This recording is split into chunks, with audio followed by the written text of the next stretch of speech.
There was the deployment of the most amazing, coordinated, harmonized, global PSYOPs campaign in the history of the modern world to suppress any dissension and to enforce the propaganda that these were fully safe and effective when they had hardly been tested according to normal vaccine standards.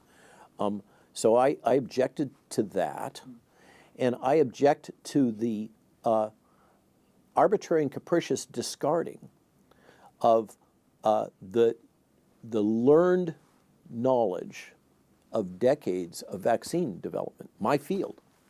You know, I'm now labeled as a anti-vaccine person. I use the term vaccine skeptic in the Twitter bio.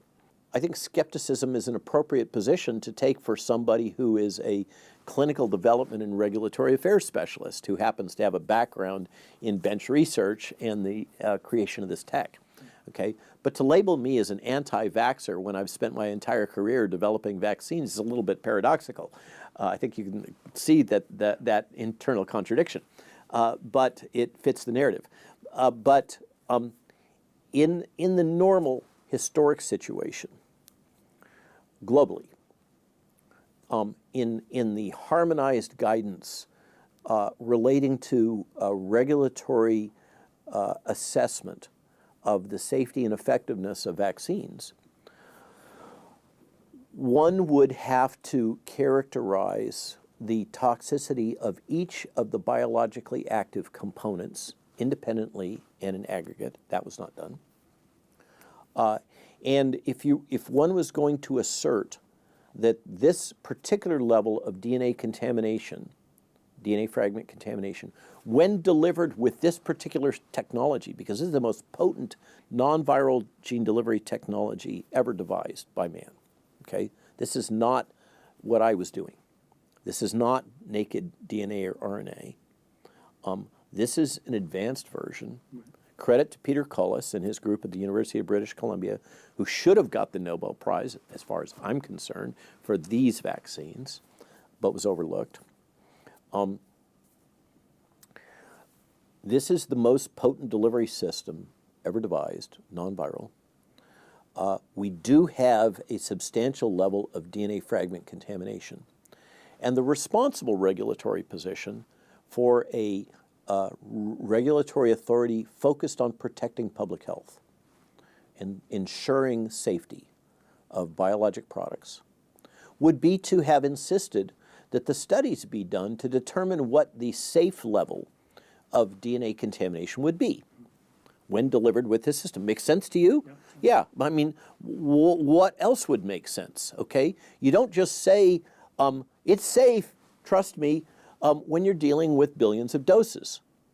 You don't say, it's safe, trust me, if you're dealing with millions of doses. If you're dealing with thousands of doses, you don't get away with that, okay? You have to do the work to show at what level this type of contamination is no longer safe. And if they would do those studies, which they apparently haven't done because they're stonewalling, okay? So until such point as the regulatory authorities or Pfizer or BioNTech or Moderna show us the data.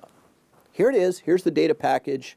This demonstrates that the threshold for toxicity that we all agree upon as risk for cancer or genotoxicity, because normally genotoxicity studies are required. Integration studies are normally required. All of that was thrown in the rubbish bin. Okay? All those regs were thrown in the rubbish bin in this mad rush to deploy a product for a virus that had a 0.02% case fatality rate, not 3.4. Okay, Imperial College.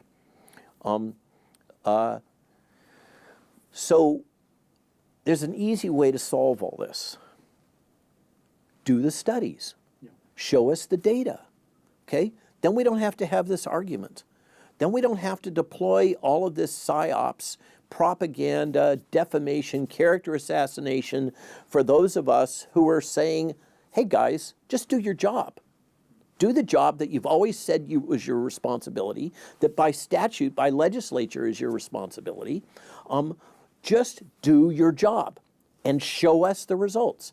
And if you show us that with this particular delivery system, this level of DNA contamination is not a substantial risk to human beings for genotoxicity, I say, amen, thank you so much. End of controversy. It's very easy to resolve. Do the work. Don't substitute propaganda for data.